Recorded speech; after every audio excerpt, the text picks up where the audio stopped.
Hello everyone, today we're reading One of These Days. Let's get started. Monday dawned warm and rainless. Aurelio Escobar, a dentist without a degree and a very early riser, opened his office at 6.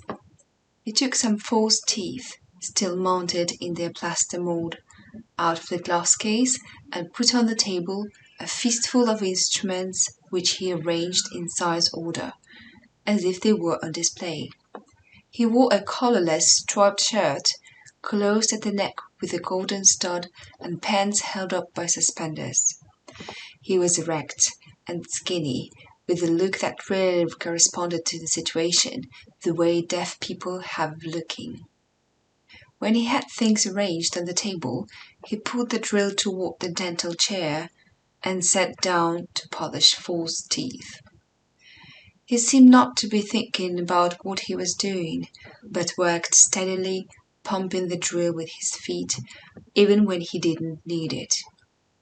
After 8, he stopped for a while to look at the sky through the window, and he saw 2 pensive buzzards who were drying themselves in the sun on the ridgepole of the house next door.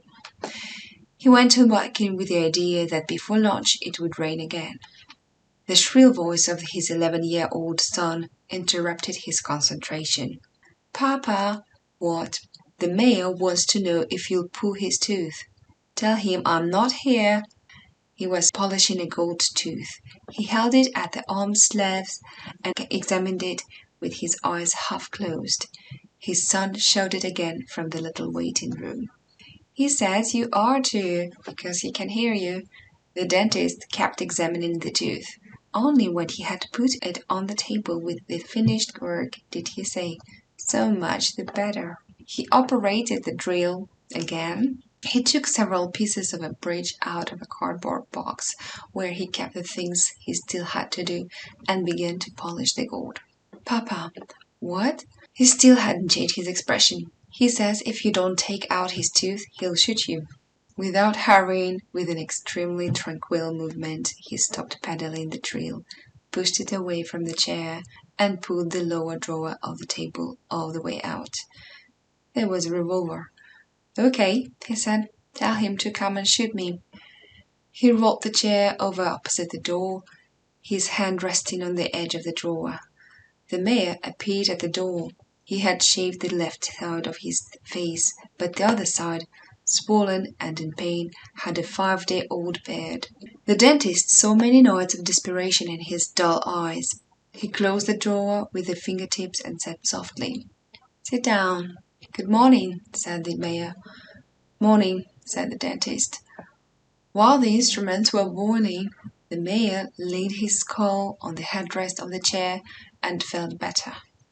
His breath was icy. It was a poor office. An old wooden chair, the pedal drill, a glass case with ceramic bottles. Opposite the chair was a window with a shoulder-high cloth curtain. When he felt the dentist approach, the mayor braced his heels and opened his mouth. Aurelio Escobar turned his head toward the light. After inspecting the infected tooth, he closed the mayor's jaw with a cautious pressure of his fingers. "It has to be without anesthesia," he said. "Why?" "Because you have an abscess." The mayor looked him in the eye. "All right," he said, and tried to smile. The dentist did not return the smile.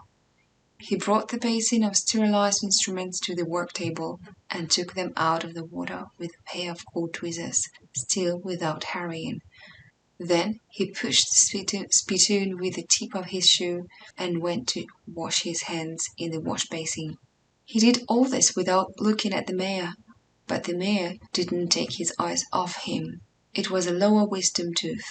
The dentist spread his feet and grasped the tooth with the hot forceps. The mayor seized the arms of the chair, braced his feet with all his strength, and felt an icy void in his kidneys, but he didn't make a sound. The dentist moved only his wrist. Without rancor, rather with a bitter tenderness, he said, "Now you'll pay for our 20 dead men." The mayor felt the crunch of bones in his jaw, and his eyes filled with tears. But he didn't breathe until he felt the tooth come out. Then he saw it through his tears. It seemed so foreign to his pain that he failed to understand his torture of the 5 previous nights.